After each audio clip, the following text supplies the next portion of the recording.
What's up, everybody? Question for this video: does art stress you out? Let's talk about it.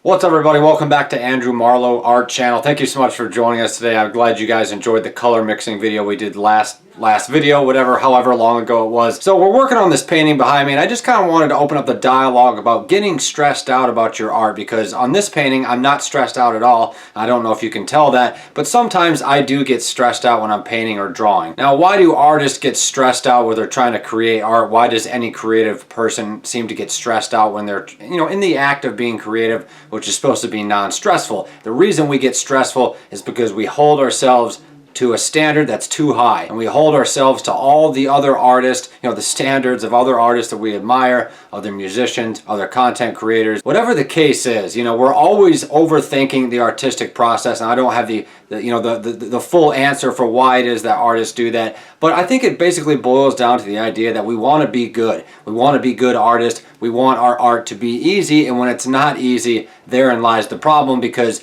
artistic people are not necessarily the best people at problem solving. They're not necessarily the best people at sort of working around things. Taking a lot of artists, for lack of a better word, they want instant gratification. They want to succeed overnight. They want to wake up the next day and become Michelangelo. But as we obviously know, that's just totally not the case. Another extremely important aspect to not getting stressed out about art is to just act.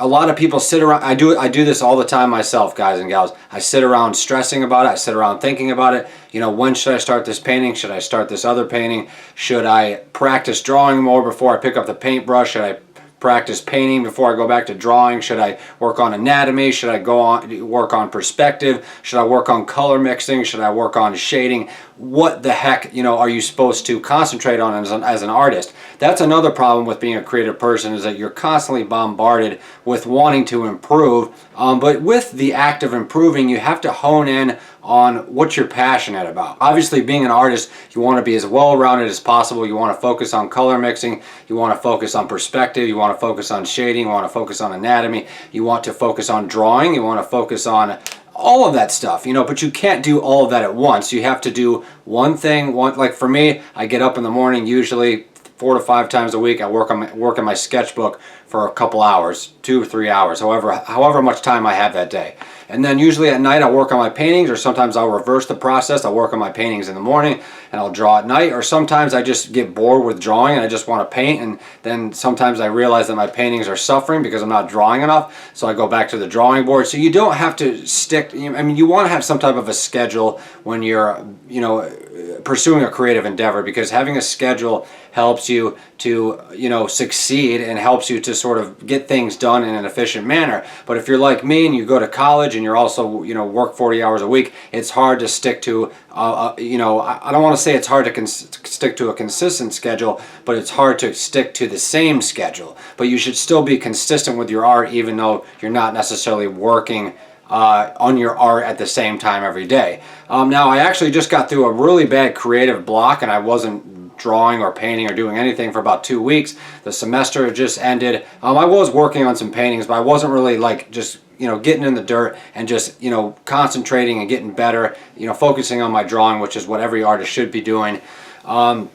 And also, you should focus on your painting too. If you'd rather just paint and not draw, I'm not saying that's a bad thing, but you need to focus on your drawing. But anyway, let's get back to the beginning of the video. If you're stressed out about anatomy, if you're stressed out about shading, if you're stressed out about portraiture, if you're stressed out about landscapes, if you're stressed out about color mixing, if you're stressed out about values, just act. Just do something every single day. And it's a lot easier said than done, because a lot of people are going to say, well, what if I don't know how to do that? Well, how do you figure out how to do that? It could be anything from just pulling out your favorite Leonardo da Vinci book, my friends, and copying the Mona Lisa, or it could be going to an art gallery and getting inspired, or it could be watching a YouTube video, getting inspired by a bird you see, or just typing in the most random thing, like, I don't know, chipmunks into Google and drawing chipmunks for whole day.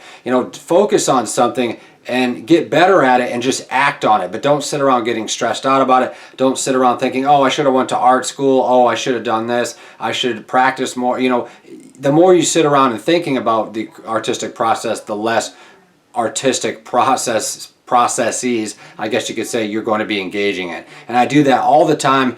Sometimes we stress ourselves out so much about art. We want to be good. We want everything to happen right now and right then and there. We want our paintings to, blow people away on Instagram. We want everyone to share our paintings on Facebook. We want our YouTube videos to go viral. But that's not the end goal. I mean, maybe hopefully it will be the end goal, but the end goal is to enrich yourself, your creative soul. The end goal is to improve, make your last painting better than the one that was a week ago, make your new sketchbook better than the one it was. But here I am saying better this, better that. Your art doesn't always have to be better than this, better than he, better than she, better than, the cat down the road, whoever. Your art doesn't always have to be something better. Your art just has to be a work in progress. And that's pretty much the gist of what I wanted to speak about in this video. Thank you so much for watching this video, guys, and we will see you guys in the next video.